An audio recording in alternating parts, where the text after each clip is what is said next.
আসসালামু আলাইকুম এভরিওয়ান। আমি Eva and welcome to Eva's lifestyle. আজকের ব্লগের শুরুতেই আমি স্বপ্নিল মাহারিন আর আইনুন নাহার আপুকে ধন্যবাদ জানিয়ে শুরু করতে চাচ্ছি আজকের ব্লগটা। তার কারণ হচ্ছে আমি যে বলেছিলাম আমার কাছে মানে করলা ভাজা হোটেলে খেতে অনেক ভালো লাগে কিন্তু আমি প্রপার ওয়েতে বানাতে পারি না। তো এই ২ জন আপু কিন্তু আমাকে কমেন্ট করে রেসিপি দিয়েছিলেন। তো সেই রেসিপি ফলো করে প্লাস হচ্ছে আমিও একটা জিনিস এক্সট্রা এড করে আজকে এই যে করলা ভাজাটা করেছি। আর সত্যি বলতে এটা কিন্তু অনেক মজার ছিল। তো আরেম বলছিল এরকম করলা ভাজা নাকি সে মানে ২ বাটি একাই খেয়ে ফেলতে পারবে। তো চাইলে আপনারা এরকম মজার, মজার রেসিপি আমাকে আরো কমেন্ট করে দিতে পারেন। আমি সেগুলো অবশ্যই বাসায় ট্রাই করার চেষ্টা করব।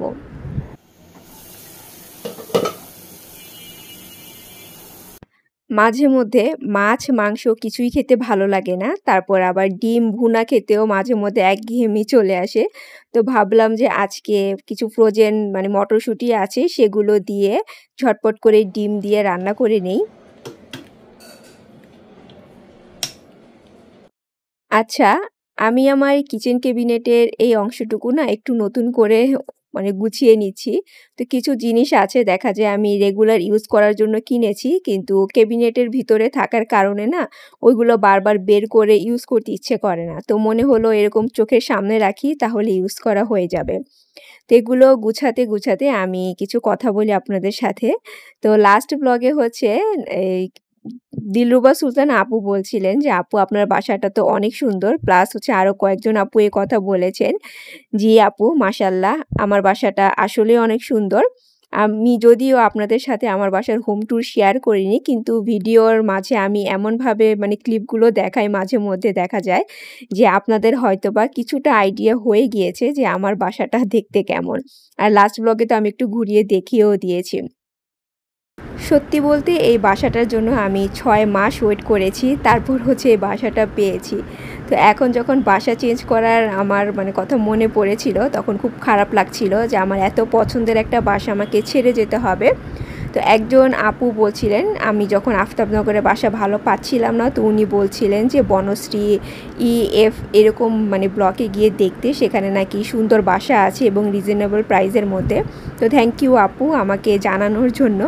তবে আমি মানে এখন যেখানে থাকি এখান থেকে স্কুলে যেতে আমার যত টাকা রিক্সা ভাড়া লাগবে আমার কিন্তু সেম ভাড়াটা হচ্ছে বনশ্রীতে গেলেও লাগবে।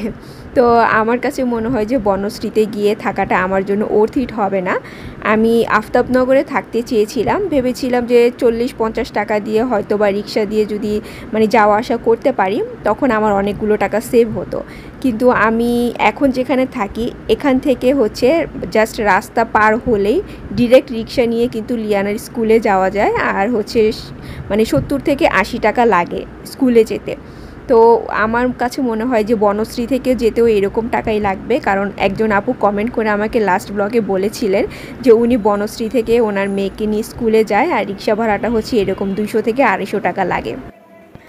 আমার বাসা ছাড়ার কিন্তু কোনো প্ল্যানই ছিল না। আমি যখন লিয়ানাকে স্কুলে মানে এই স্কুলে অ্যাডমিশন নিয়েছিলাম, তখন কিন্তু আমি অ্যাডমিশন নেয়ার আগে স্কুলে গিয়েছি। সবকিছু দেখেছি যে আমি যাওয়া আসা করতে পারবো কিনা, প্লাস হচ্ছে কতটুকু সময় লাগে, ভাড়া কেমন, সবকিছু দেখেই হচ্ছে আমি স্কুলে অ্যাডমিশন নিয়েছিলাম। কিন্তু যেহেতু নতুন স্কুল ছিল, তো আমি হচ্ছে লিয়ানার অ্যাডমিশন নিয়েছিলাম ফেব্রুয়ারিতে আর স্কুল ওপেন হয়েছিল অগাস্টে। তো এই ৬ মাসের মধ্যে বিশ্বাস করেন যে রাস্তার অবস্থা এতটা যে খারাপ হয়ে যাবে এটা কিন্তু আমার আইডিয়াতেই ছিল না। তো ৬ মাস পর যখন আমি ওকে নিয়ে ফার্স্ট স্কুলে গেলাম তখন রিক্সা দিয়ে যাওয়ার সময় আমার কাছে মনে হচ্ছিল যে রিক্সাটা মনে হয় আমিই চালাচ্ছি। মানে এমন ভয়ংকর অবস্থা রাস্তার। স্টিল মানে রাস্তাটা ঠিক হয়নি। এখনো পর্যন্ত খুবই খারাপ। মানে ৩ বছর যে হয়ে যাচ্ছে।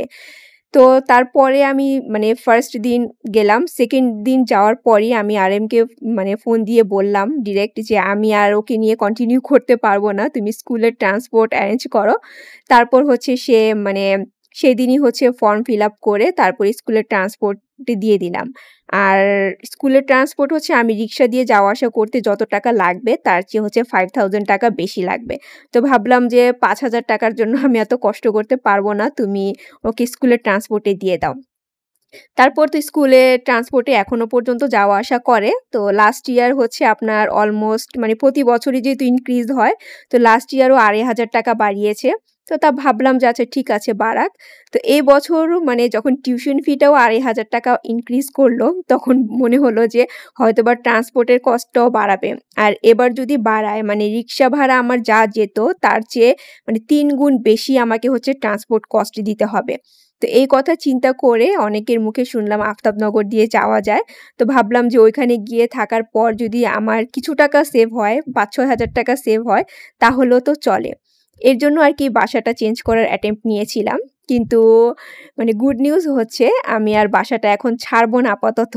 তার কারণ হচ্ছে আমি বাসা ওইখানে খুঁজে আসার পর দেখলাম যে তারা মানে ট্রান্সপোর্ট কস্টের জন্য যেইটা সেটা ইমেইল করেছে। তো ওইখানে দেখলাম যে এবছর হচ্ছে তারা কোনো ট্রান্সপোর্ট কস্ট মানে ইনক্রিজ করেনি। তো এটা দেখে আমার খুব ভালো লাগলো। তো ভাবলাম যে না তাহলে আর বাসা চেঞ্জ করার আমার কোনো দরকারই নেই।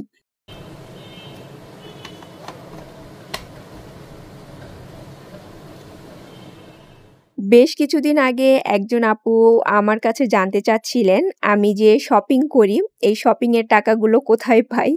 আসলে কি বলবো? আপনি যদি চান আপু মানে কোনো কিছু একটা করতে, সেটার অ্যারেঞ্জমেন্ট কিন্তু আপনি কোনো না কোনোভাবে করতে পারবেনই।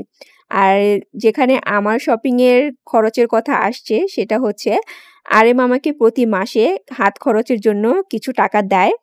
প্লাস হচ্ছে মানে ঘরের মানে যখন যেটা দরকার মানে একটা সংসার চালানোর জন্য যত টাকা দরকার যেটা যেখানে লাগবে সেই অ্যামাউন্টটা হচ্ছে ওই আমাকে প্রতি মাসে দিয়ে দেয়। তো আমি হচ্ছে সেখান থেকেও কিছু টাকা সেভ করি তবে এটা প্রতি মাসে না মাঝে মধ্যে হয়।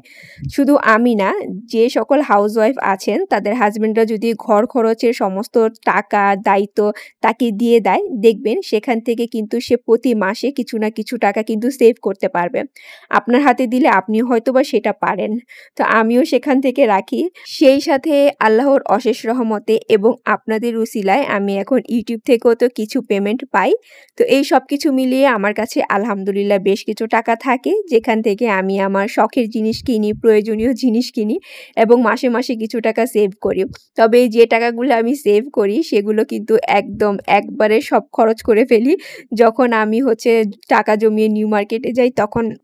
আর আমার পার্সোনাল যে খরচগুলো আছে সেগুলো কিন্তু আমি আরএম এর কাছ থেকে আদায় করি। মানে জামা, কাপড়, জুতা, ব্যাগ যা লাগে। কারণ ওই হচ্ছে আমাকে এগুলো কিনে দিবে। ঘরের জিনিস কোনো কিছুই সে আমাকে কিনে দিতে চায় না। কোনো কিছু একটা পছন্দ হলো যদি বলি, "কিনে দাও।" বলে, "না, এত কিনতে, কিনতে তুমি পুরো ঘর ভরিয়ে ফেলছো। তোমাকে আর কোনো কিছু দেয়া হবে না।" তো যারা হচ্ছে মানে ঘরের জিনিসের প্রতি অনেক বেশি ঝোঁক থাকে তারা দেখবেন যে সহজে টাকা পয়সা জমাতে পারে না। তো আমিও সেম মানে কোনো কিছু একটা পছন্দ হলেই সেটা আমার কিনতে হয়। তো যাই হোক অনেক কথা বলে ফেললাম। আসেন এবার একটু ডেজার্ট খাই। আমের সিজন তো চলেই গেল। তো ভাবলাম যে লাস্ট বারের মতো এই আম দিয়ে আমার আর লিয়ানার পছন্দের যে ডেজার্ট আছে সেটা আজকে খাই। তাছাড়া লাঞ্চের পরে মিষ্টি টাইপের খাবার খাওয়ার জন্য আমার অনেক বেশি ক্রেভিংস হয়। আর আমি পাতিলে বসে, বসে খাবো। সবচেয়ে বেশি আমি খাবো।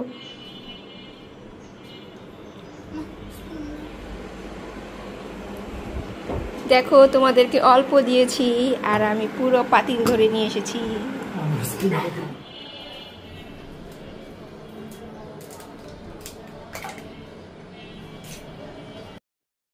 এখন আমি চলে এসেছি মেয়োনিজ বানাতে। তো এর আগে আমি মেয়োনিজের রেসিপি আপনাদের সাথে শেয়ার করেছি। কিন্তু রেসিপি যখন শেয়ার না করি নরমালভাবে মেয়োনিজ দেখালে কোনো না কোনো আপু কমেন্ট করে বলেন যে রেসিপিটা মানে আমার কাছে দেখতে চান আরকি। তো ভাবলাম যে আজকে এই রেসিপিটা আপনাদেরকে দেখিয়ে দেই। তো যদিও সবাই কম বেশি জানেন, যারা জানেন না শুধু তাদের জন্য। আর যারা জানেন তারা এই জায়গাটুকু স্কিপ করতে পারেন। প্রথমে একটা ডিম নিয়েছি আর ডিমটা কিন্তু রুম টেম্পারেচারে ছিল। মেক সিওর যে ফ্রিজ থেকে বের করে ডিমটা সাথে, সাথে ইউজ করবেন না। মিনিমাম ০.৫ ঘন্টার জন্য বাইরে রেখে দিবেন। তারপর হচ্ছে আমি ১ টেবিল চামচ পাউডার মিল্ক নিয়েছি, ১ চামচ একটু উঁচু করে চিনি, সামান্য হচ্ছে লবণ তারপর আমি হাফ কাপ হচ্ছে তেল ইউজ করব। হাফ কাপ কিংবা এর চেয়ে একটু বেশি মানে মেজারমেন্টের যে কাপ আছে সেটা। আর চায়ের কাপে নিলে হচ্ছে ১ কাপ নিবেন মানে ছোট সাইজের চায়ের কাপ। তো ১ম এ আমি অর্ধেক দিয়ে তারপর হচ্ছে ১ মিনিটের মতো এভাবে সবকিছু আরকি ব্লেন্ড করে নিব। ১ মিনিট যখন ব্লেন্ড করা হয়ে যাবে তখন আমি আবার যে তেলটুকু আছে সেগুলো এখানে এড করে দিব।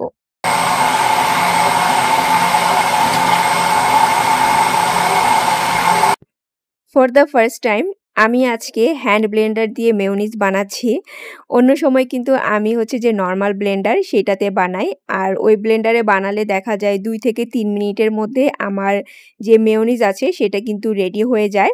যদি মেজারমেন্ট সবকিছু আপনাদের পারফেক্ট থাকে তাহলে কিন্তু বেশি একটা সময় লাগে না। আর যদি মেজারমেন্টে কোনো একটা সমস্যা থাকে তখন কিন্তু তাছাড়া হচ্ছে ডিমটাও যদি ঠান্ডা থাকে তখন কিন্তু মেয়োনিজটা সহজে হতে চায় না।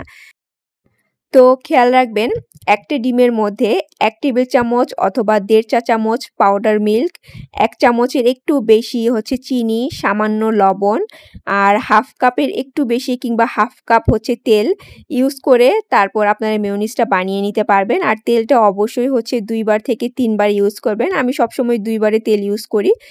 আর হচ্ছে সবশেষে যেটা করবেন লেবুর রস ইউজ করতে পারেন কিংবা আপনারা হচ্ছে কি বলে ভিনেগার ইউজ করতে পারেন। যেহেতু এটা কাঁচা ডিম দিয়ে বানানো হয়, তো লেবুর রসটা কিংবা ভিনেগারটা দিলে আপনাদের যে কাঁচা মানে ডিমের স্মেল সেটা কিন্তু থাকে না। প্লাস হচ্ছে আপনারা ৫-৬ দিন হচ্ছে ফ্রিজে স্টোর করেও রাখতে পারবেন।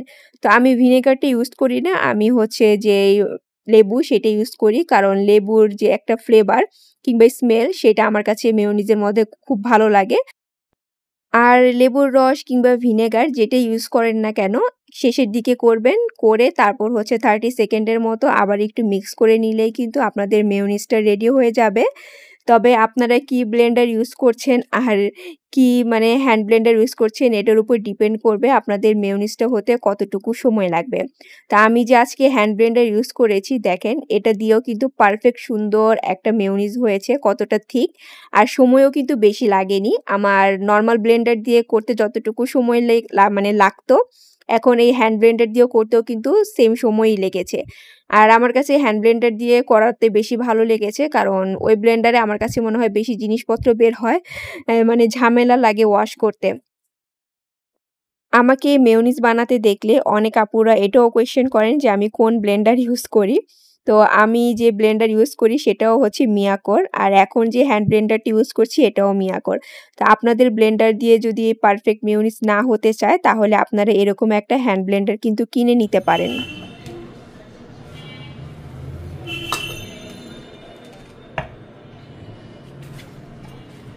আমি যে ট্রের মধ্যে ক্যান্ডেলটা রেখেছি, এইটা আমি আড়ং থেকে যে কবে কিনেছি আমার নিজেরও মনে নেই। তো ওই যে সেদিন গুছালাম না তখন গিয়ে এটা চোখে পড়ল তো বের করলাম। আর আমি কিন্তু কোনো পলি খুলিনি দেখেন ওইভাবেই রেখে দিয়েছি। ভাবলাম যে এখন তো গরম ক্যান্ডেল অন করা হবে না। শীতের সময় ওটা একবারে অন করব। এখন জাস্ট ডেকোরেশন পারপাস রেখেছি। আর মাঝে মধ্যে আমি এমন বোকার মতো কাজ করি দেখেন। যেই জিনিস হচ্ছে ইজি ভাবে আমি করতে পারতাম, সেইটারে আমি কত কষ্ট করে এটা সেটা দিয়ে তারপর করি। পরে গিয়ে আমার মাথায় আসে আরে এই জিনিসটা তো এভাবে করা যেতে পারত। তো মেয়োনিজ ঢালার সময় আমার সেম অবস্থা হয়েছে। এত ইজি প্রসেস রেখে আমি চামচ নিয়ে এতক্ষণ মারামারি করছিলাম। তো যাই হোক আপনারা হচ্ছে মেয়োনিজটা চেষ্টা করবেন এরকম কাঁচের জারে রাখতে। এতে করে কিন্তু খুবই ভালো থাকে। আর ওই যে বললাম যে ৫-৬ দিন পর্যন্ত এটা ফ্রিজে রেখে খাওয়া যায়। তো এখন হচ্ছে সন্ধ্যা আর সন্ধ্যার সময় তো ১ কাপ চা অবশ্যই খাওয়া লাগবে। তবে আজকে আমি চায়ের সাথে কোনো টা খাবো না। খেতেও ইচ্ছে করছে না। আরেম হচ্ছে শুধু চায়ের সাথে বিস্কিট খাবে। তো এখন চা খেতে, খেতে আমি আপনাদের কাছ থেকে বিদায় নিয়ে নিবো। Take care and always love yourself. আল্লাহ হাফেজ।